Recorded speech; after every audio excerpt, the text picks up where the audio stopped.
Chosen one, look around the space you are currently occupying. Take a mental snapshot of where you are right now, because if you receive this prophetic word, you will not be living there much longer. That restless pressure you have been feeling in your spirit, that sudden urge to purge old things and stare at maps of places you have never been, that is your spirit, sensing the approach of a wealthy soulmate. God is sending a kingdom Boaz, a partner who carries not just love, but the financial authority to break your chains and the mandate to relocate you from your wilderness into your overflow. This is not a fairy tale. This is a rescue mission commanded by heaven. But listen closely. The enemy knows this arrival is imminent and has set a trap to distract you. You need to align your frequency right now to receive the real blessing and reject the counterfeit. Center your mind, open your spirit. We are about to unlock the map to your new life. Before we unlock this vault, I need you to signal your readiness. The enemy wants you to stay hidden and poor. We are breaking that agreement right now. By engaging with this message, you are creating a spiritual coordinate for your blessing to land. Declare in the comments below simply, "I am ready to move." Do it now. Sign the contract with your destiny. Now let us go deeper into what is actually happening to your body and your spirit. You have been feeling a very specific symptom lately. It is not pain, but it is a profound discomfort. It feels like the walls of your current home are slowly inching closer together. The room you used to find comfort in now feels suffocating. You look at your furniture, your view out the window, even the streets you drive down every day, and you feel a strange detachment. It is as if you are a stranger in your own life. Pay attention to your feet, specifically the soles of your feet. Have you felt a tingling sensation or a heat in them recently? In the prophetic realm, we call this itchy feet. It happens when the soil beneath you has rejected your roots because God is preparing to transplant you. You are also carrying a physical weight on your shoulders, specifically the right shoulder. This is the somatic manifestation of financial burden. You have been carrying the load of provision by yourself for so long. You have been the one figuring it out, the one stretching the dollar, the one making miracles happen with barely enough resources, and your body is tired. Your spirit is exhausted from being the sole provider for your vision. This brings us to a scripture that explains exactly why you feel this agitation. Micah 2:10 says, "Arise and depart, for this is not your rest, because it is polluted. It shall destroy you even with a sore destruction." Listen to that phrase, "This is not your rest." Most people read this and think it just means move on. But let us unpack the context. The prophet Micah was speaking to a people who had become too comfortable in a place that could no longer sustain their destiny. The word polluted here does not just mean dirty. In the original Hebrew context, it means the atmosphere has become toxic to your purpose. God is making you uncomfortable because if you stayed comfortable, you would settle for less than what He has prepared. The restlessness, the heat in your feet, the feeling that your house is shrinking. These are not signs of mental instability. They are eviction notices from heaven. God is saying the lease on this season has expired. And this is where most chosen ones get confused. You feel this pressure, you feel this loneliness, and you begin to pray for love. You cry out to God saying, "Lord, I am so lonely. Please send someone to hold me. Send someone to love me." You think the solution to your pain is romance. You think God is sending this person primarily to soothe your emotional wounds. You see this wealthy soulmate as a reward for your long season of singleness. You imagine dinners and vacations, and finally having a +1 at family gatherings. And while God cares about your heart, that is a surface-level understanding. If you think this person is coming just to be your boyfriend or girlfriend, you are going to miss the mission. Stop. We need to flip this perspective right now. God is not sending you a lover to pacify you. He is sending you a transportation system. Let me say that again, so it sinks into your spirit. This wealthy soulmate is a divine vehicle designed to extract you from a place of lack and transport you to a place of destiny. Think about the story of Joseph in Genesis 45. When Joseph revealed himself to his brothers, he did not just say, "I love you, I forgive you," he said. "Go get my father and bring him here." But he knew his father Jacob was old, and the journey was impossible for him to make on his own. Jacob was stuck in Canaan, a land of famine. He had the promise, but he lacked the provision to move. So what did Joseph do? Genesis 45-27 tells us that Jacob's spirit did not revive until he saw the wagons which Joseph had sent to carry him. Notice the wagons. Joseph used his wealth, his access to the resources of Egypt, to send a transportation system. He sent the best chariots. He sent provisions. He sent a mechanism that could physically move his family from a place of death to a place of Goan, the land of plenty. That is what is happening to you. You are Jacob. You have a great destiny, but you are stuck in a land that cannot feed your future. You do not have the resources on your own to make this massive shift. You cannot fund the vision by yourself. You cannot open the doors to the high places by yourself. So God is sending a Joseph. He is sending a wealthy soulmate, not to impress you with their car or their house, but to be the wagon that carries you into your destiny. Their wealth is the wheel that turns your relocation. Their resources are the engine of your elevation. This person is coming to pick you up literally and spiritually. They are the answer to your prayer for change, not just your prayer for companionship. But this raises a controversial question. Why wealth? Why does God specifically highlight that this soulmate must be wealthy? Is God being materialistic? Is he saying poor people cannot love? Absolutely not. But there is a secret about the word wealth in the ancient Hebrew language that the church has been afraid to teach you. It is a secret that changes money from a tool of greed into a weapon of warfare. And once you understand what this word actually means, you will realize why your soulmate strictly requires this attribute to fulfill your joint mission. In the Hebrew culture, the word for wealth implies more than just having money in the bank. It implies capacity. It implies the ability to effect change. This brings us to the book of Ruth. You have heard this story preached as a romance. You have heard it as a story of a loyal woman who waited for a man. But that is the surface level. If you dig into the original text, you will find that this is actually a story about a legal transaction called redemption. Ruth was not just lonely, she was destitute. She was a widow living in a foreign land with her mother-in-law Naomi. They had no land, no protection, no future. They were stuck in a cycle of poverty that no amount of prayer alone could break. They needed a specific type of intervention. Enter Boaz. The Bible introduces Boaz in Ruth 2:1. Very specifically, it calls him a mighty man of wealth. Why does Scripture highlight his bank account before his character?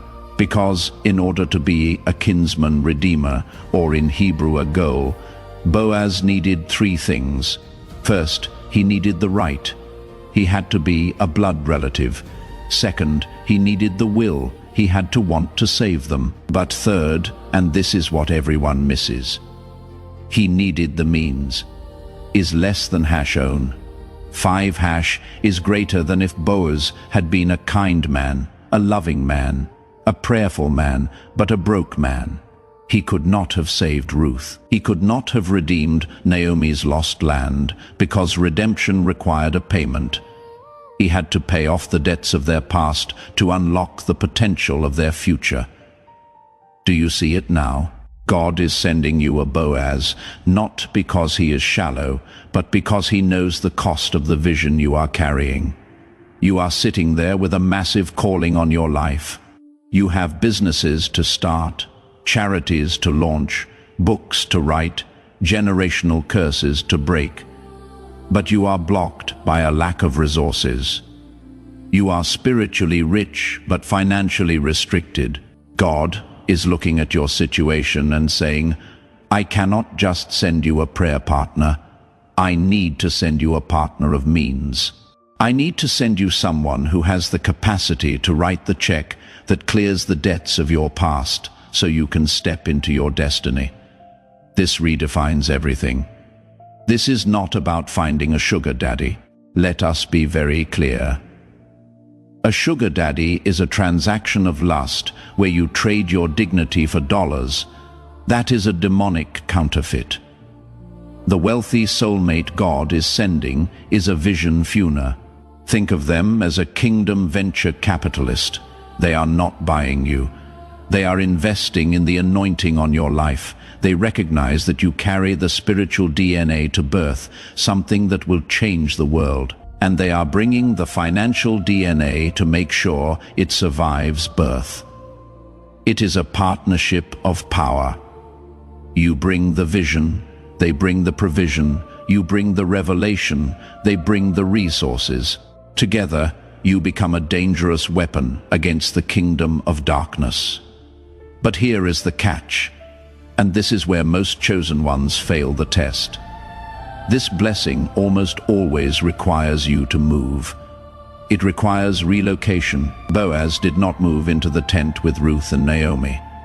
Ruth had to leave everything she knew to go to the field of Boaz. She had to position herself in his geography to receive his covering. Let me tell you about a woman I will call Sarah. Sarah was a powerful intercessor. She lived in a small town where she had grown up. She prayed for years for a husband who would understand her calling. Finally, God connected her with a man who was everything she prayed for. He was godly, he was kind, and he was extremely successful in business. But he lived 2,000 miles away in a major city. When the relationship got serious, he told her plainly, I feel God has called me to this city. My assignment is here. I need you to move here with me, Sarah panicked. Her fear disguised itself as wisdom. She told herself, if he really loves me, he will move to me. Why should I have to give up my comfort?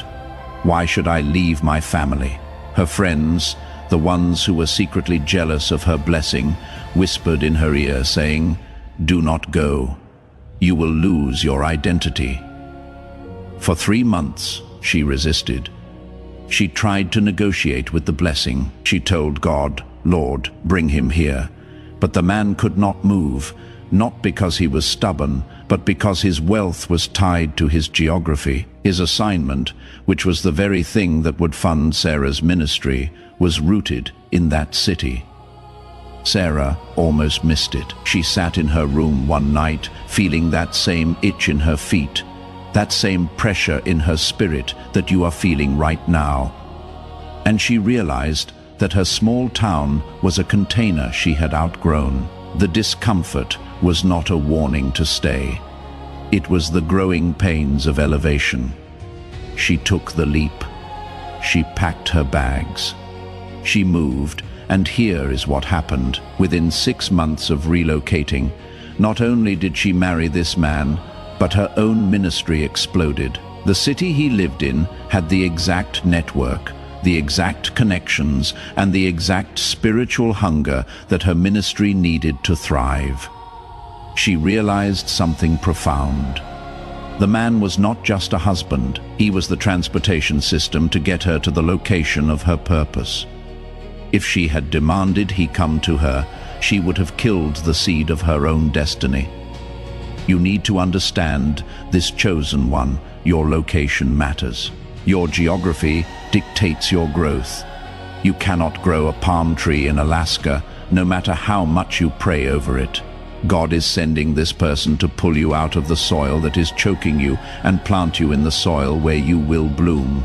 So if the idea of moving scares you, if the idea of leaving your comfort zone makes you tremble, good. That fear is proof that you are standing at the gate of a massive breakthrough. But I must warn you, the enemy has seen this timeline. He knows that your Boaz is preparing to enter your life. He knows that once you two connect and relocate, the damage to his kingdom will be catastrophic. So he has a strategy. He will not try to stop you with a bad person. He is too smart for that. He will try to stop you with a counterfeit. God showed me a pattern. Exactly 2 weeks before the real blessing appears, the enemy often sends a distraction that looks 90% like the promise. A person who feels right, but is fatally wrong. Someone who has the money, but not the mandate, or the charm, but not the character. If you bite the hook of the counterfeit, you will be delayed for another season. You need to know how to spot the fake instantly. I am about to hand you the counterfeit detector, a 3-part framework to discern who is sent by God and who is sent to derail you. The first type of counterfeit the enemy will send is what I call the controller. This person often appears as the answer to your financial prayers. They have the money, they have the resources. They step in quickly to pay your bills and fix your car, but listen to the spirit behind the transaction. Their generosity comes with a silent contract. You will feel a shift in the atmosphere when you disagree with them. They will use their provision as a leash. They might say things like, "I am taking care of everything. So why are you questioning me?" This is not a Boaz. This is a Pharaoh. They do not want to elevate you. They want to own you. They are attracted to your light, but they want to keep it in a jar on their shelf. If you marry the controller, you will have a full bank account, but an empty soul. You will be relocated to a golden cage, not a promised land. The second counterfeit is the stagnant soul. This one is harder to spot because they are usually good people. They are kind. They go to church. They love you, but they are terrified of movement. When you talk about the vision God showed you about moving to a new city or starting that global ministry, they will smile and say, "Honey, why cannot we just be happy with what we have here? Why do you always want more?" They are an anchor, not a sail. If you attach yourself to them, you will feel safe, but you will miss the wind of God. You will look back in 10 years and realize you are in the exact same spiritual zip code. They are not sent to break you. They are sent to delay you. And in the kingdom, delayed obedience is disobedience. The third counterfeit is the distractor. This is the one that feels like fire. The chemistry is explosive. The connection is instant. You finish each other's sentences. You think this must be the one because it feels so intense. But look at the fruit. Since you met them, has your prayer life increased or decreased? Are you more focused on your assignment, or are you consumed by the relationship? The distractor is sent to drain your spiritual battery so that when the real Boaz comes, you are too exhausted to recognize him. This is the Ishmael spirit. It is birthed out of your impatience, not God's promise. Now, I promised you the #1 sign to detect all 3 of these counterfeits instantly. It is not something you see with your eyes. It is something you feel in your gut. It is the somatic marker of peace versus anxiety. When the counterfeit enters your life, your mind might be excited, but your stomach will drop. You will feel a tightness in your solar plexus, a subtle nausea when you see their name on your phone. That is your spirit detecting a snake before your eyes see the grass move. The Bible says, let the peace of God rule in your hearts. The Greek word for rule there literally means to act as an umpire. An umpire decides what is in and what is out. If you do not have peace in your gut, that is the Holy Spirit calling the person out. Do not override your internal umpire. But chosen one, even if you navigate these external traps, there is a more dangerous enemy waiting for you. This one is not hiding in the counterfeit. This one is hiding in the mirror. We need to do some deep surgery right now, because even as I speak about a wealthy soulmate, there is a voice in the back of your head whispering a poisonous lie. I want you to listen to that voice right now. It is saying, "Who do you think you are? Look at your bank account. Look at your debt. You are struggling to pay rent, and you think you attract a king or a queen." It says, "If they are that wealthy, what do I bring to the table? I am just a burden. I am a charity case. They will eventually realize I have nothing to offer, and they will leave me." This is the imposter syndrome of the wilderness. You have been in a season of survival for so long that you have identified with your lack. You think your net worth is your self-worth. You feel like a fraud for wanting to be in a power couple when you feel powerless financially. I want you to do a mental exercise with me right now. Keep your eyes open, but turn your focus inward. Imagine you are wearing a heavy gray coat. This coat is stitched together with every unpaid bill, every moment of financial shame, and every time you had to say no to something because you could not afford it. Feel how heavy it is on your shoulders. It makes you slump. It makes you look down. Now in your mind, I want you to see yourself taking that coat off. Let it drop to the floor. Step away from it. You are not that coat. That coat was just the weather you walked through. It is not who you are. We need to reframe this dynamic right now. This is the divine exchange. You are looking at the money they bring and thinking, that is the prize. But God is looking at the spirit you carry, and He knows that is the true treasure. Think about it. Why would God send a wealthy person to you? Because wealth without character is dangerous. Wealth without spiritual covering creates destruction. You have spent years in the wilderness. You have been refined by fire. You have learned how to trust God when the pantry was empty. You have learned how to pray warfare, prayers that shake the heavens. You have developed integrity that cannot be bought. That wealthy soulmate needs you more than you need them.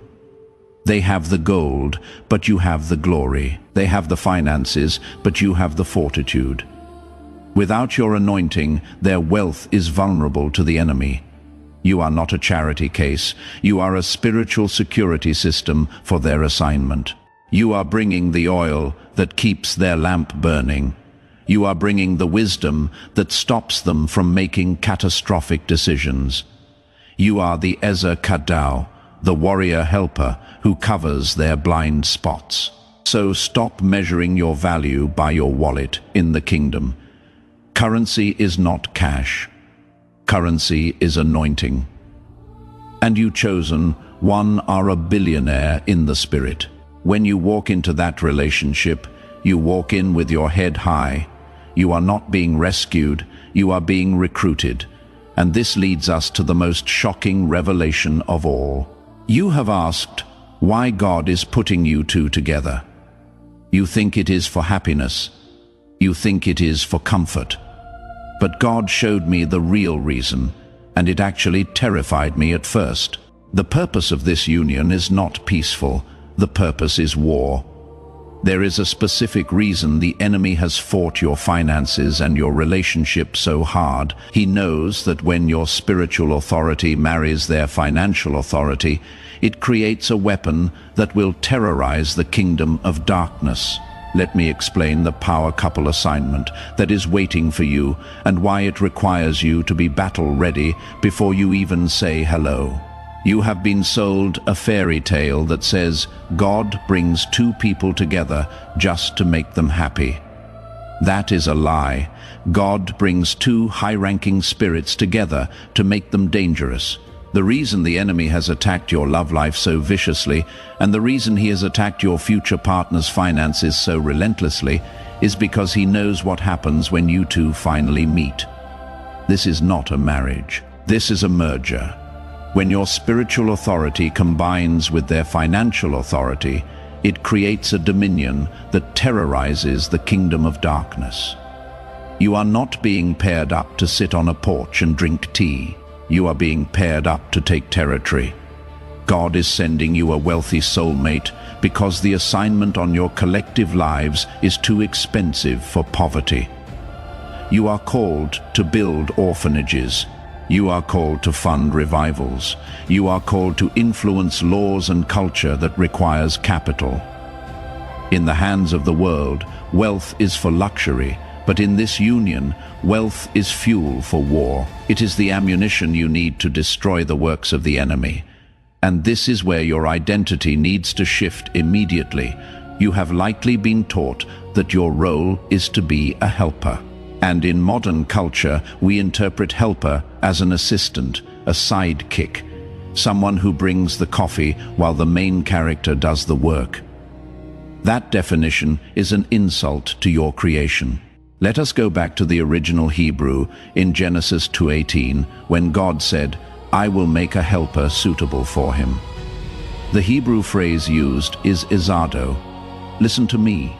The word ezar is not used for servants. In the Old Testament, the word ezar is used almost exclusively to describe God himself when he steps in to save Israel from desperate battles. It means a strength that saves, a power that rescues. God is calling you an Ezer. You are not an assistant. You are a warrior. The word contado means opposite to or corresponding to.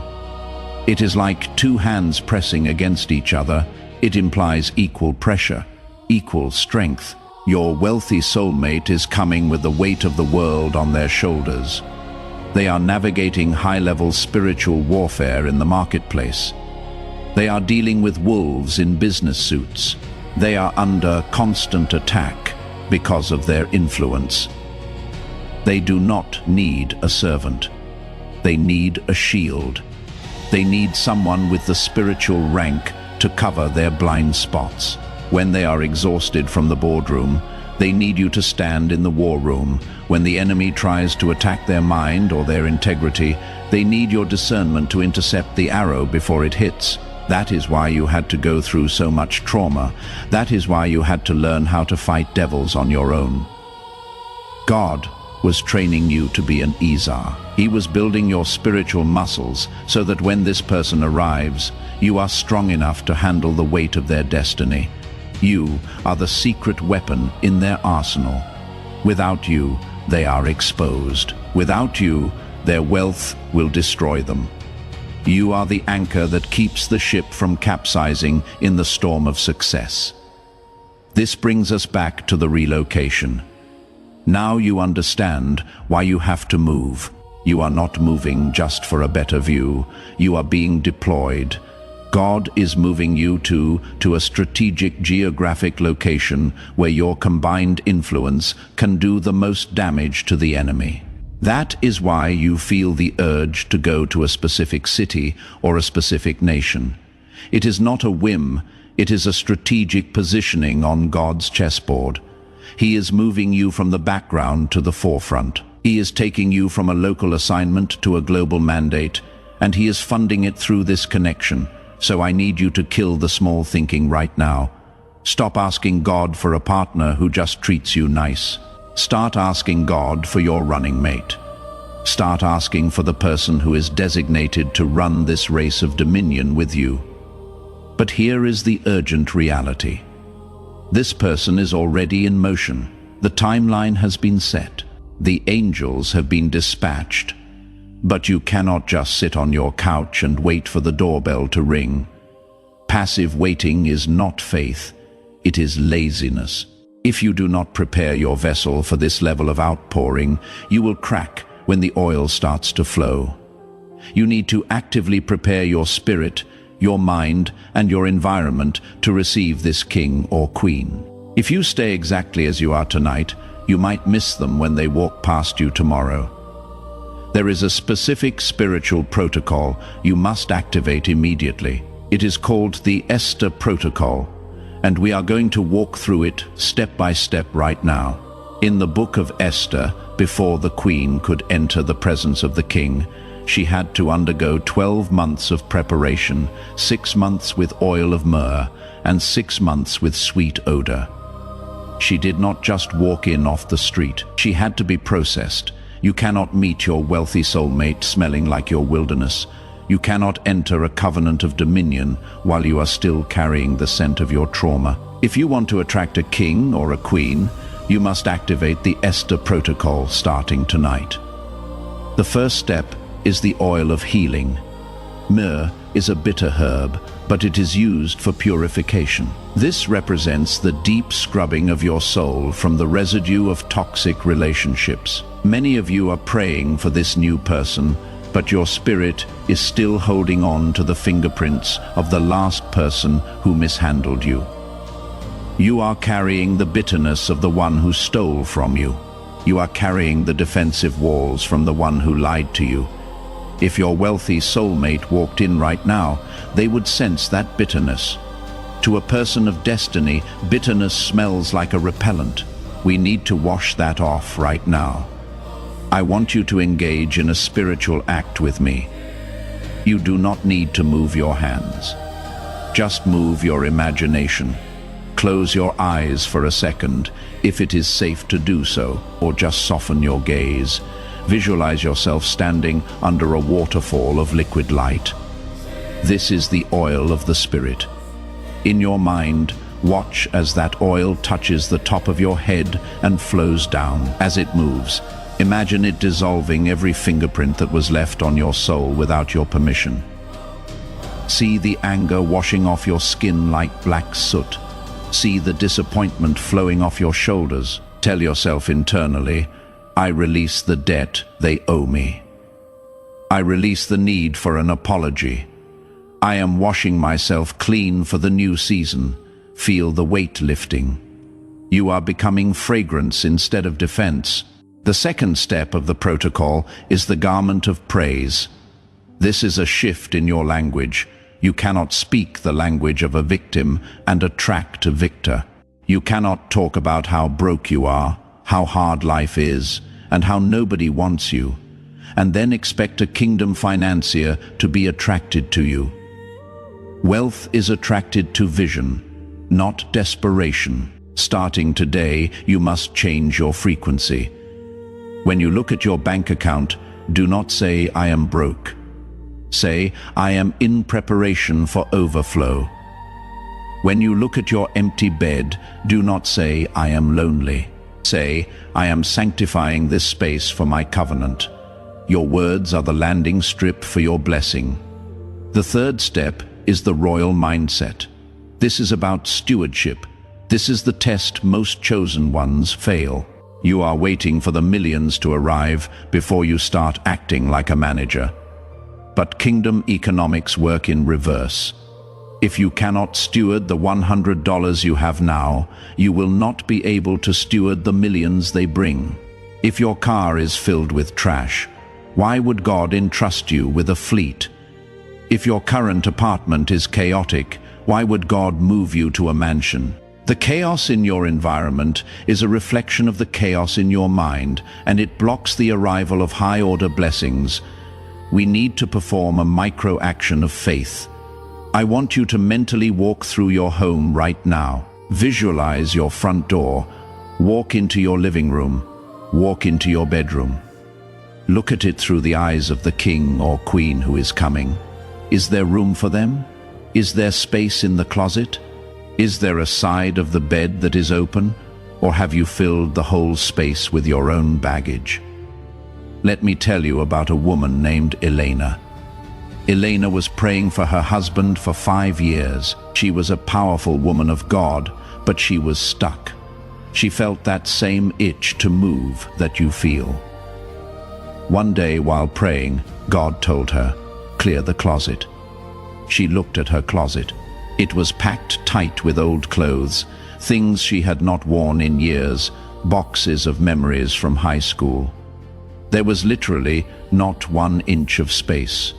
She argued with God. She said, "Lord, when he comes, we will get a bigger house. I will clear it then." And God said, "If you do not make room for him now, you are declaring by your actions that you do not believe he is coming." That night, Elena stood up and went to war with her clutter. She threw out bags of old clothes. She cleared exactly half of her closet. She left empty hangers there. She cleared the nightstand on the other side of the bed. She made physical space for a person who was not there yet. It felt crazy. Her logic said she was deluding herself, but her spirit knew she was preparing a landing zone. 3 weeks later, not 3 years. 3 weeks, she went to a conference she almost did not attend. She bumped into a man in the lobby. That man is now her husband, and here is the kicker. He told her later that he had been praying for a wife who was ready, and when he met her, he felt an immediate invitation in her spirit. She made room in the physical, and it unlocked the spiritual. You need to do the same tonight, or as soon as you get home. Find one area of your life to declutter. Throw away the old letters from the X, clear out the drawer. Make space. It is a prophetic act that tells the universe, "I am open for business." But preparing your internal world and your home is only half the battle. There is a much bigger shift happening outside your window. You have prepped the vessel, but now you need to recognize the timing of the launch. How do you know exactly when to move? There are physical signs happening in your environment right now that are screaming go, but you have been ignoring them because you thought they were just bad luck. They are not bad luck. They are the universe ejecting you from your comfort zone. Let me show you how to read these signs before it is too late. The universe has a way of physically ejecting you from a season when your time is up. Just like a mother's womb contracts to push the baby out when it has grown too large for the space, your environment begins to contract around you. Chosen one. Everything is lined up. The vessel is prepped. The signs are active. The person is identified. Now, chosen one, God is asking you a question, and he needs your verbal agreement to sign this contract. He is asking, will you carry this weight? Will you steward this wealth with integrity? Will you cover this partner with prayer? Will you move? When I say move, if your answer is yes, say it out loud right now. Say yes. Say, I am ready. Say, I receive it. Good. Heaven heard that. The angels recorded it. The enemy heard it. And he is trembling. You have signed the contract. The mandate is active. The portal is locked open over your head. You are commissioned. You are authorized. You are sent. Go now, chosen one. You are not dismissed from this video. You are dismissed from your wilderness. You are released from the holding pattern. Pack your bags in the spirit. Prepare your house. Purify your heart. The wait is over. The movement has begun. In the name that opens doors, no man can shut, and shuts doors, no man can open. Do not say amen yet. I want you to sit in this silence for 60 seconds after my voice stops. Let the weight of this glory settle on you. Let the reality of what just happened sink into your bones. Do not rush out. Stay here. Now go.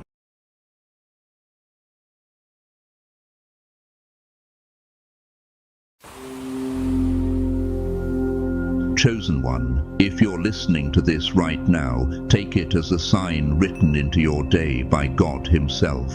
You didn't stumble here by chance. Heaven has a way of guiding the right soul to the right warning at the exact moment it's needed. A concealed truth is being brought into the light, and it's not a truth most people can handle. Every word you speak today could either become the key to your greatest breakthrough or the trap that stops you forever.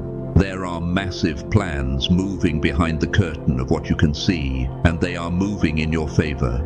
God is arranging people, shifting timing, closing routes that look attractive but would destroy you later, and opening paths you couldn't have forced, even if you tried.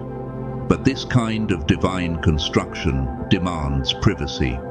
The era of oversharing is ending for you. The era of giving the wrong people access to your process is finished. Your hopes, your next step, your open wounds, even your unfinished breakthroughs, because what you're risking now is not just your peace of mind. You're risking the future that is already on its way toward you. It's your destiny, your breakthrough, your future. This message is not for everyone. Some will hear it and treat it like background noise, but you won't, because your spirit recognizes the weight of it. If you ignore this, and you may watch certain opportunities slip by while you keep asking why, your prayers feel stalled. But if you receive this instruction and obey it, if you guard your mouth and align yourself with divine wisdom, your life can shift in ways you won't be able to explain to anyone. The timing is urgent. The end of the month is approaching quickly, and you can feel it in the atmosphere.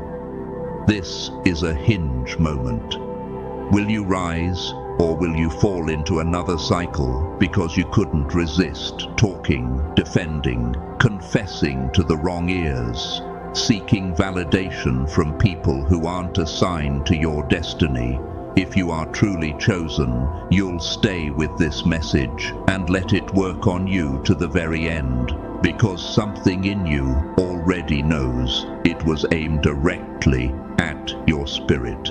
And before we go deeper, do 3 things, not as a ritual, but as an act of agreement. Hit the like button as a signal that you're ready to receive what God is speaking. Subscribe to this channel so we can gather and grow toward 45,000 chosen ones who refuse to stay small, and comment 99 as a mark of completion and overflow, a declaration that you are stepping into a new order. And to those who are supporting us and giving to this ministry, whether through the comment section or the super thanks feature, understand this. You are not just a giver, you are a co-laborer. We are partners in this divine assignment. Your seed isn't random, it's alignment. It's your way of saying, God, I'm ready to move when you speak. Your participation isn't superstition, it's posture. It's you saying, I'm awake, I'm listening, I'm aligning. Now listen closely. You were told to hold your peace, and you thought it meant you were being silenced, dismissed, minimized, punished, overlooked. But that's not what it was. You weren't being shut down, you were being shielded. That quiet season was a wall of protection around your destiny. God was not taking your voice away. He was teaching you how to carry it with authority. Think of a child reaching for a flame. The loving parent doesn't let the child learn by burning. The loving parent warns, blocks, redirects. The warning feels restrictive, but it is mercy in disguise. In the same way, you may have felt irritated, lonely, misunderstood, even isolated, wondering why you couldn't share your plans freely, why you couldn't tell everybody your dreams, why every time you tried to speak your next step out loud, something inside you tightened, something inside you said, not yet. That was wisdom. That was God protecting what he planted in you from being trampled by the wrong feet. Set a guard, O Lord, over my mouth. Keep watch over the door of my lips. Psalm 141, verse 3. When you pray that, you are not praying for silence as bondage. You are praying for silence as armor, because your voice is not merely sound. Your voice is a gate. Your words are carriers. They carry faith or fear, alignment or confusion, blessing or sabotage. One careless sentence can invite warfare you didn't need to fight. One premature confession can create interference you didn't need to endure. Whoever keeps his mouth and his tongue keeps himself out of trouble. Proverbs 21:23. That is not poetry, that is spiritual law. The tragedy is that many times you spoke too early and didn't even realize what you released. You thought you were simply talking. You thought you were being open. You thought you were building connection. But what you were really doing was opening channels. When you revealed sacred details about what God was birthing in you, you didn't just share information, you exposed energy. Words are not reversible. Once released, they move, they echo, they attract, they stir up eyes you didn't want watching you and hands you didn't want reaching into your future. This is not to frighten you, it's to empower you. If you understand the power of your mouth, you can stop bleeding spiritual strength and start storing it again. Whoever restrains his words has knowledge. Proverbs 17:27. Restraint is intelligence in the spirit realm. You are growing, and God knows it. He sees you as his beloved child, full of potential, but still learning the vastness of what's happening around you. You have gifts that make you dangerous to darkness, and that is exactly why you must learn discipline. A baby doesn't run before it learns balance. A warrior doesn't charge before learning how to guard. Your early eagerness to tell people everything came from innocence, not wisdom.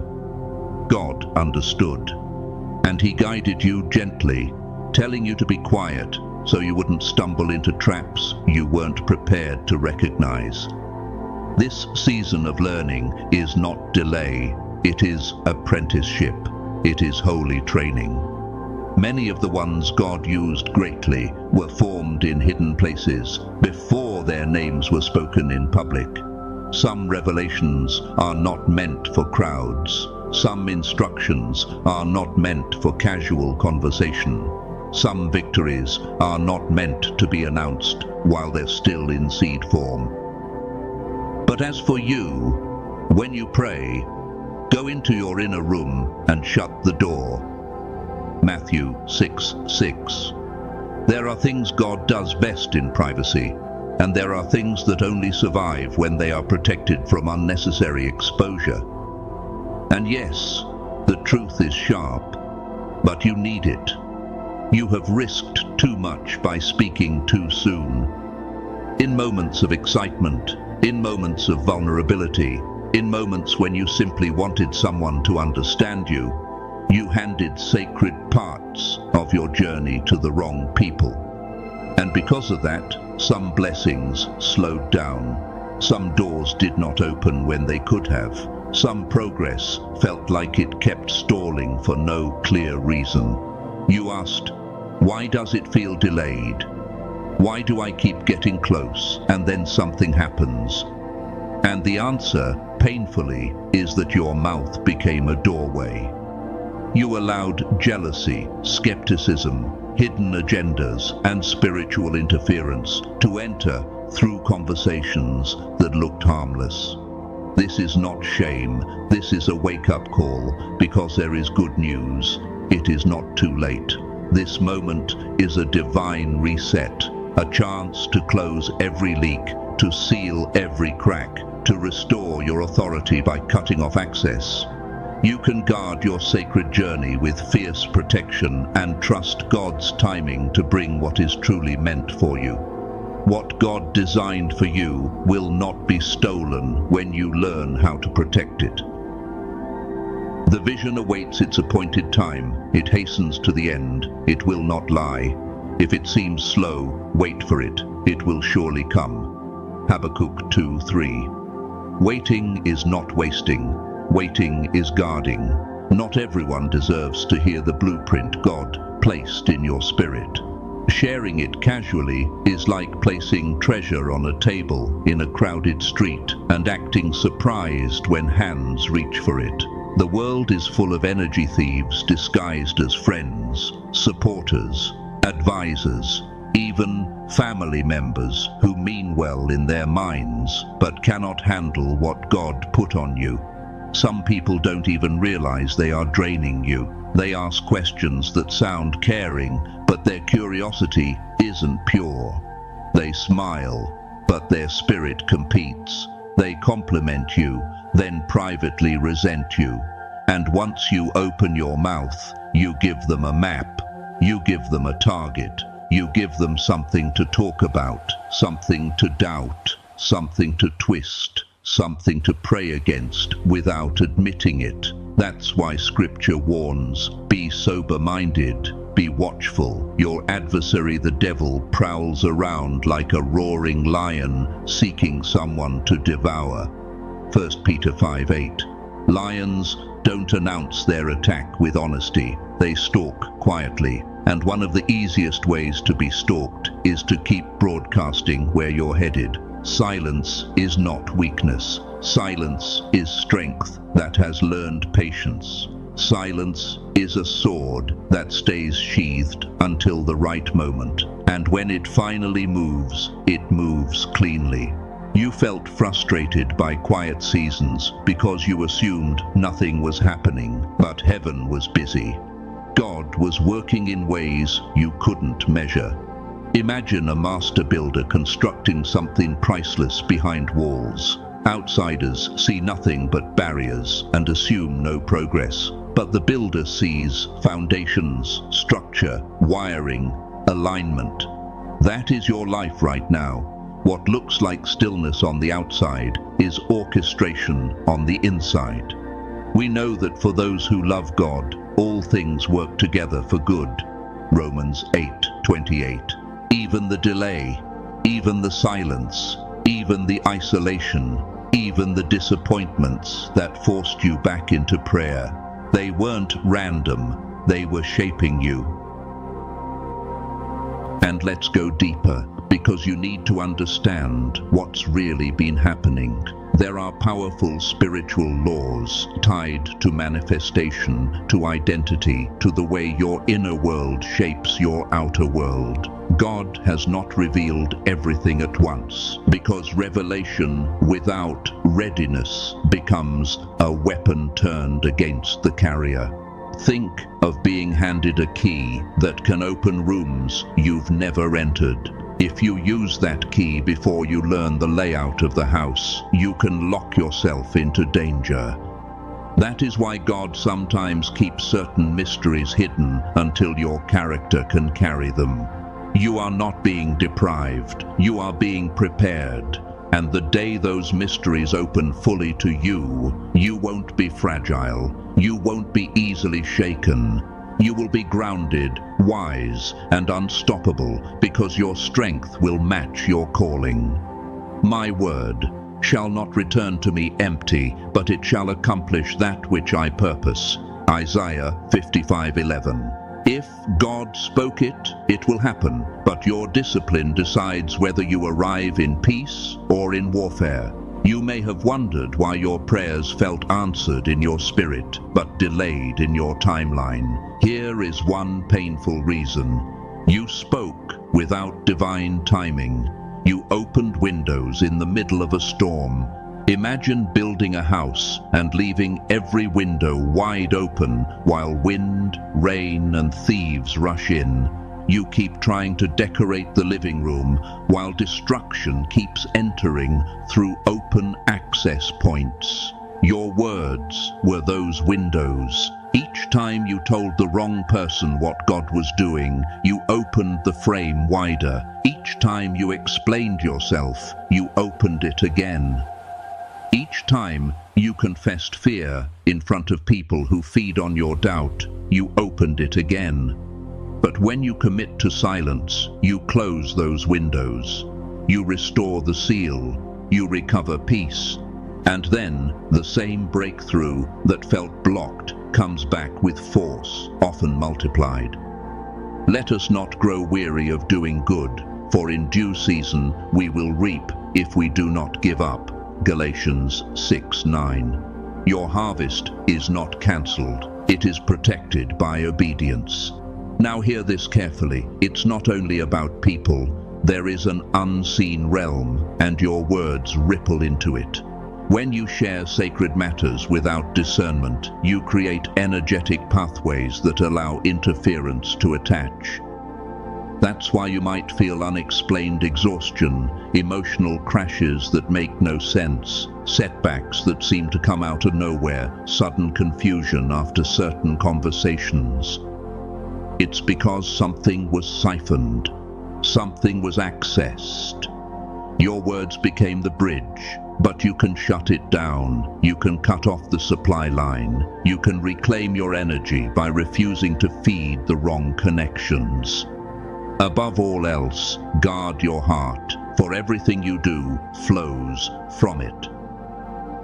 Proverbs 4:23.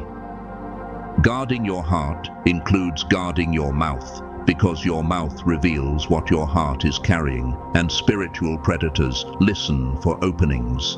God's love is patient, but even patience has boundaries when your destiny is at stake. This is a moment of firm instruction, not a gentle suggestion, a command from a father who refuses to watch you fall into the same pit again. The battles intensified because your words became weapons used against you, not because you meant harm, but because you didn't realize the force of your tongue. Now you do, and now you must respond with urgency. Silence is not surrender. Silence is faith with its eyes open. Silence says, I trust God enough not to prove anything to anyone. Silence says, I will not trade my future for a moment of emotional relief. Silence says, I refuse to give the enemy a headline about my next move.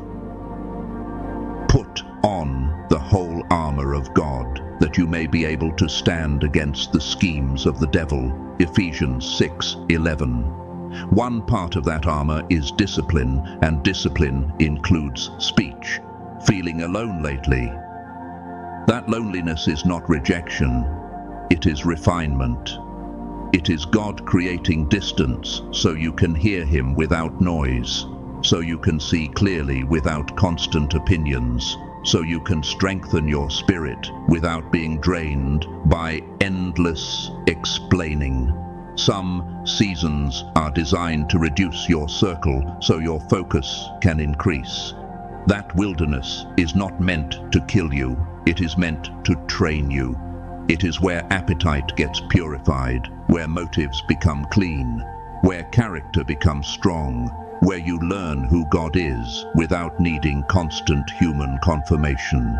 Be still before the Lord and wait patiently for Him. Psalm 37:7. Patience is power when it is rooted in trust. And here's the truth that will free you. Many people around you cannot understand the magnitude of your calling, and that is why sharing it too freely has been dangerous. Ordinary minds often react with envy, fear, disbelief, or shallow advice. They may not even intend harm, but their reaction alone can create resistance inside you.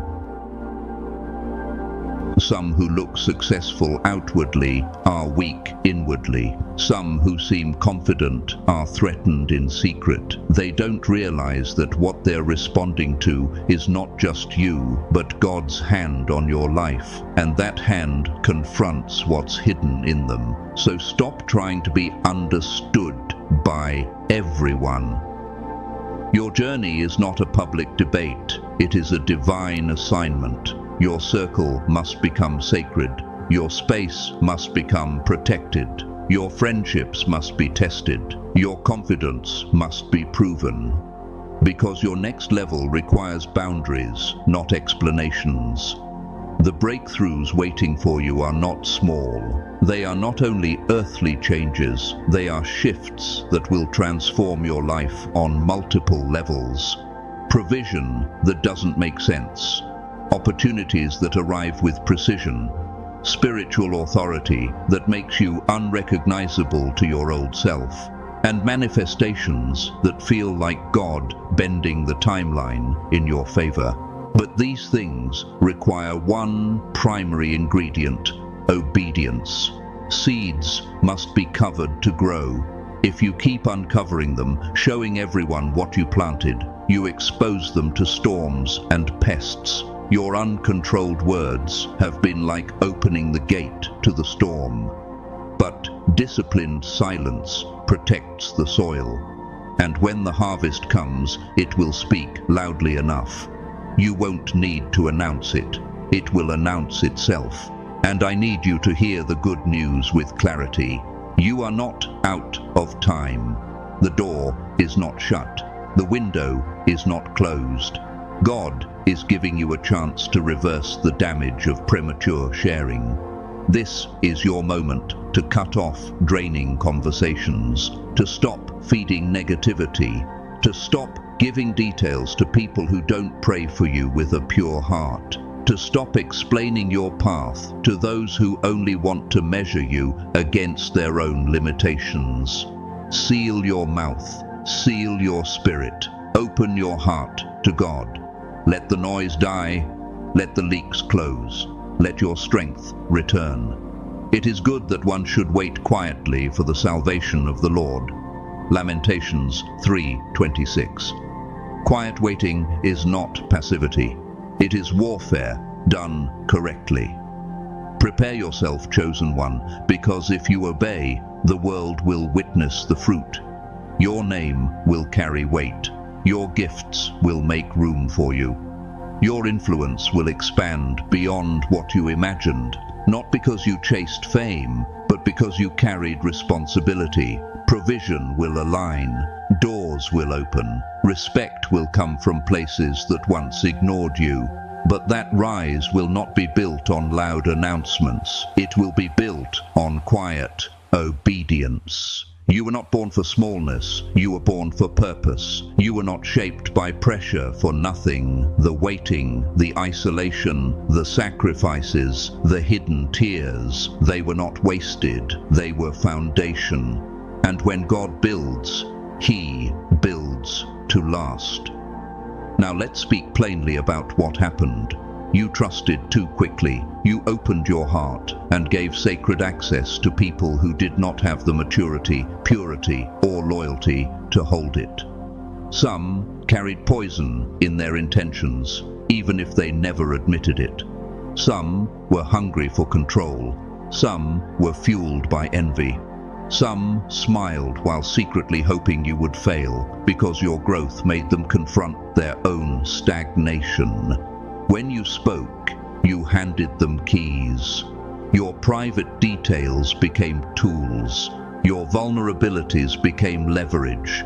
This wasn't just emotional disappointment, it was spiritual conflict. And you are not weak for being wounded.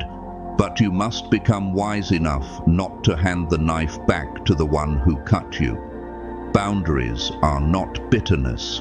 Boundaries are stewardship. Boundaries are how you protect what God entrusted to you.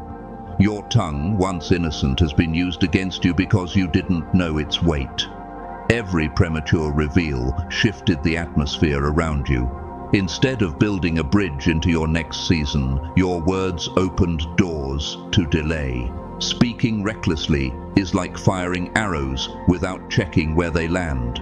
You don't see the damage until later, but now you see, and now you can change it. Your mouth must come under authority. Your speech must come under discipline. Your conversations must become selective, because every word is a seed, and you must stop sowing into poisoned soil. Your destiny requires you to plant in the right places, with the right people, at the right time, under God's direction. Silence was your sanctuary, a holy space where God wanted you to listen, learn, and be strengthened. But when you filled that sanctuary with constant talking, defending, complaining, confessing to the wrong people, you invited fog, confusion, distraction, spiritual interference. The delay you feel is not always the devil doing something far away. Sometimes it is the result of ignoring simple instruction. Be quiet, be focused, be obedient. Stop negotiating with the command. Stop trying to make an exception. Stop trying to keep everyone comfortable. Choose stillness again. Choose discipline again. Choose alignment again. Trust is sacred, but it must be earned. Some people you confided in were not allies, they were drains. They might wear friendly faces and say sweet words, but their hearts were unsettled by your potential. They used your openness as a doorway, whether knowingly or unknowingly, and they took what wasn't theirs. Your peace, your confidence, your momentum. The remedy is not revenge. The remedy is closure. Shut the door. Cut the supply. Stop feeding what drains you.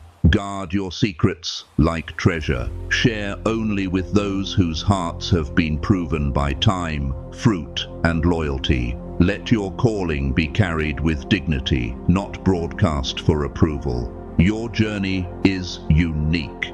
It is divinely arranged. It is not meant for everyone's commentary. It is not meant for everybody's opinion. It carries weight that casual ears cannot hold. So stop giving backstage access to people who only want the highlight reel. Your silence is not secrecy for the sake of secrecy. It is a shield that preserves your mission. Let your story unfold on God's schedule, not under the pressure of other people's curiosity. Let the fruit speak. Let the results speak. Let God vindicate you. When things slow down, it's easy to point outward and blame external forces, but sometimes the correction is closer. Sometimes the delay came because you kept speaking too soon, too much, too wide. Recognizing that is not condemnation. It is power, because once you know the route, you can change the result. Tighten your lips. Guard your speech, and watch how quickly the path clears. Your breakthrough is closer than you think, but your mouth must match your prayer. Speak blessing when God gives you language, and embrace silence when God gives you warning. Silence is a vault. In that vault are keys, codes, and miracles meant to be released at the right time, not leaked out through careless conversation. If you ever felt forgotten during this quiet season, hear this. God never left you. The silence was not absence. It was strategy. God was waiting for you to stop fighting with your mouth and start partnering with His process. Your love story with God is not ending, it's deepening. Your delay is not denial, it's preparation. And your next season will not be entered by noise. It will be entered by obedience. You are being trained for authority. This is not a casual lesson. This is spiritual boot camp. The discipline of silence is one of the hardest tests for the chosen, because the chosen are often passionate, expressive, intense, hungry for connection.